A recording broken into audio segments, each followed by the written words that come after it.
আজি 5 জুলাই আৰু ৰিলিজ হ'ল ইমন আৰু এটা শব্দত ক'বলৈ গ'লে সিনেমাখন চাই মই হতাশ হলো মই কিয় এনেকৈ কৈছো চাই থাকক ভিডিওটো গম পাব আৰু যদি চেনেলটো নতুন হয় সাবস্ক্ৰাইব কৰি ল'ব যাতে সোনকালে আমি 2K কৰিব পাৰো আৰু ফেস ৰিভিল ভিডিও আহিব পাৰে তো নমস্কাৰ কেনে আছে কোৰিওগ্ৰাফি ক্ষেত্ৰখনত অসীম বৈশ্যৰ নাম বহুত পুৰণা সকলোৱে শুনিছে সকলোৱে দেখিছে তেওঁৰ কাম কিন্তু ডাইৰেকচনৰ ক্ষেত্ৰত এখন তেওঁৰ প্ৰথম সিনেমা আৰু প্ৰথম খোজটো মই ক'বলৈ গ'লে বৰ বেছি ভাল নহল অভিনয়ৰ ফালৰ পৰা মোৰ কোনো কমপ্লেইন নাই সকলো অভিনেতা অভিনেত্ৰীয়ে বহুত ধুনীয়া কাম কৰিছে কিন্তু ডাইৰেকচনৰ ফালৰ পৰা সম্পূৰ্ণৰূপে সিনেমাখনে নিজৰ কাহিনী উপস্থাপন কৰাত বিফল হৈছে আৰু সিনেমাখনৰ ভিজুৱেলছ সিনেমাখনৰ সিনেমাটোগ্ৰাফি বুলি একো নাই এই সিনেমাখন 2020 চনৰ আগত যদি ৰিলিজ হ'ল হয় তেন্তে নিশ্চয় চলিল হয় কিন্তু এতিয়া বৰ্তমান চলি আছে 2024 আৰু 2024 চনৰ ষ্টেণ্ডাৰ্ডৰ হিচাপত এই সিনেমাখনৰ ভৱিষ্যত নাই বুলি মই কম কিয়নো অসমীয়া সিনেমা এখন সফল হ'বলৈ যিমানখিনি অভিনেতা অভিনেত্ৰীৰ প্ৰয়োজন এই সিনেমাখনত গুটেখিনি আছিল এটা ভাল কাহিনীও আছিল কিন্তু এই সিনেমাখনৰ কাহিনীটো উপস্থাপন কৰা যেটো পদ্ধতি হেতু সম্পূৰ্ণৰূপে বিফল হৈছে বুলি মই কম কাৰণ সিনেমাখনত যেতিয়া এটা ইমোশনাল সিন আহে তেতিয়া দৰ্শক ইমোশনাল হ'ব লাগে বা যেতিয়া কমেডি সিন এটা আহে দৰ্শকে হাঁহিব লাগে কিন্তু এই সিনেমাখনত তেনেকুৱা একো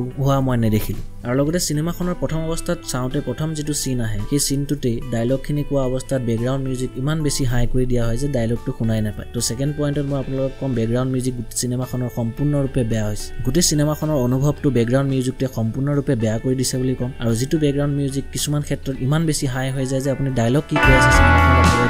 শুনা নাপাব আৰু কাহিনী উপস্থাপনৰ ক্ষেত্ৰত মই কওঁ যদি আপোনালোক এটা সিনৰ পৰা ইটো সিন যেতিয়া সুইচ কৰে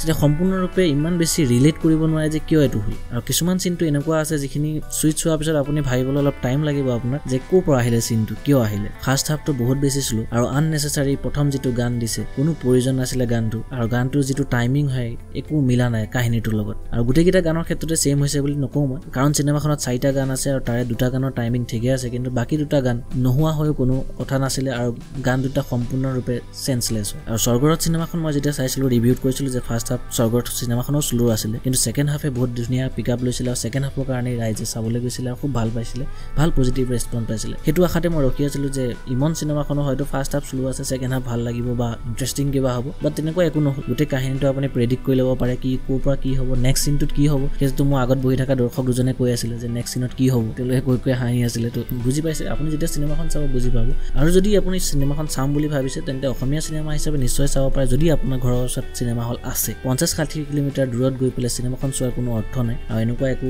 নহয় যে আপুনি সিনেমাখন নাচালে কিবা ডাঙৰ হেৰুৱাব এতিয়াৰ অডিয়েন্সে হাই কোৱালিটি সিনেমা চাব বিচাৰে ভাল ষ্টৰী লাগে ভাল ডাইৰেকচন লাগে আৰু অসীম বৈশ্যৰ প্ৰথম ডাইৰেকচন সিনেমাখন সম্পূৰ্ণৰূপে ডিজাস্টাৰ হৈছে বুলি মই ক'বলৈ দুখ লাগিছে আপোনালোকে যদি সিনেমাখন চালে কেনেকুৱা লাগিলে কমেন্ট কৰি নিশ্চয় জনাব আৰু যদি চোৱা নাই তেতিয়াহ'লে সেইটো আপোনালোকৰ নিশ্চয় নিজৰ ডিসিশন হ'ব চাই নে নাচাই আৰু মই ক'বলগীয়াখিনি ক'লো যদি ভিডিওটো চাই ভাল লাগিলে তেতিয়াহ'লে চেনেলটো সাবস্ক্ৰাইব কৰি ল'ব আৰু আজি ভিডিওটো ইমানতে লগ পাম এটা নতুন ভিডিঅ'ত তেতিয়ালৈকে চাই থাকক স্যাটাৰডে নাইট ধন্যবাদ